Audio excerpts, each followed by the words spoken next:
This lesson is all about divisibility rules. Divisibility rules are rules that determine whether a number is divisible by another number without actually dividing. So first let's consider what a factor is. A factor is a number that divides into another number evenly, meaning there is no remainder, or the remainder is zero. The divisibility rule for 8. So first let's just consider our basic numbers. For 64, we just need to know our facts, because 64 is 8 times 8. I know that 64 divided by 8 is 8 without a remainder. It goes in evenly. For 236 or 326, we also just have to divide by 8. 8 goes into 32 4 times. It doesn't go into 6. And then there is a remainder of 6. If it has a remainder, 8 does not go in evenly. All right. So the sneakier part, if we have a larger number, a digit more than a 3-digit number, we consider the basic divisibility rule for 8. If the last 3 comprise a number divisible by 8, then we know the entire number is divisible by 8. So consider the number 32,576. I'm going to think of this number as 32,000 plus 576.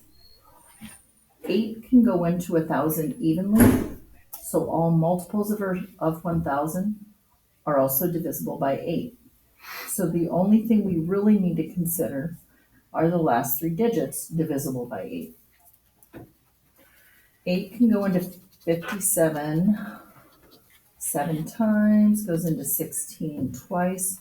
Because 8 goes into 576 evenly 72 times, then I know that 8 can go into 32,576 evenly. So this is divisible by 8 because 576 is divisible by 8.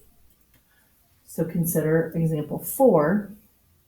We are only going to consider the last 3 digits. Is 923 divisible by 8?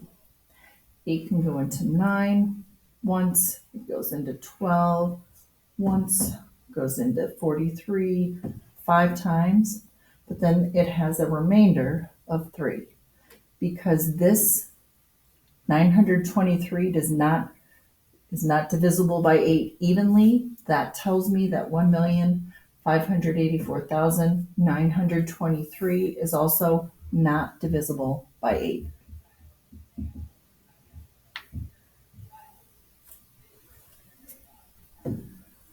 All right, then the divisibility rule for 9.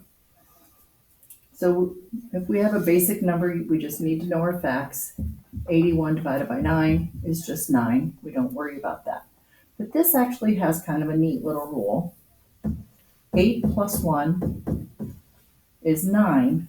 If the sum of the digits is divisible by 9, the original number is divisible by 9. Why? Consider a 3-digit number, ABC.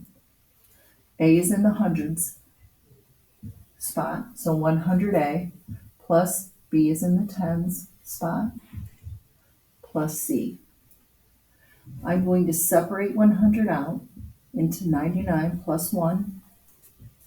I'm going to rewrite 10 as 9 plus 1. Now I'm going to distribute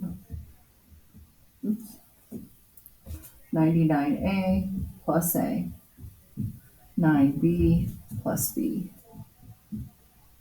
I'm going to use a commutative property to rewrite that expression.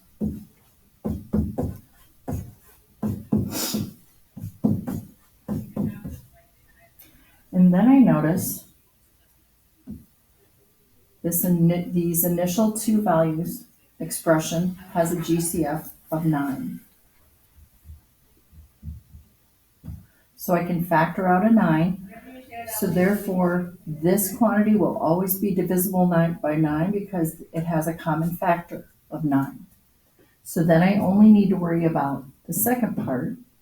If the sum of the digits is divisible by 9, that would mean the entire original problem is divisible by 9.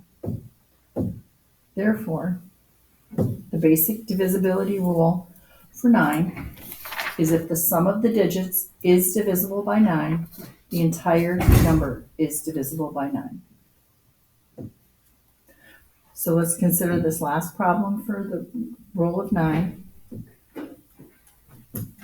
If I look at 5,778,625, I'm going to look at the sum of the digits.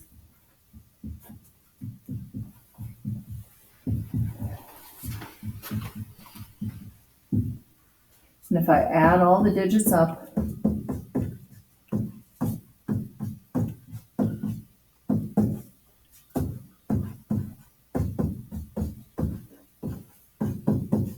I get 46.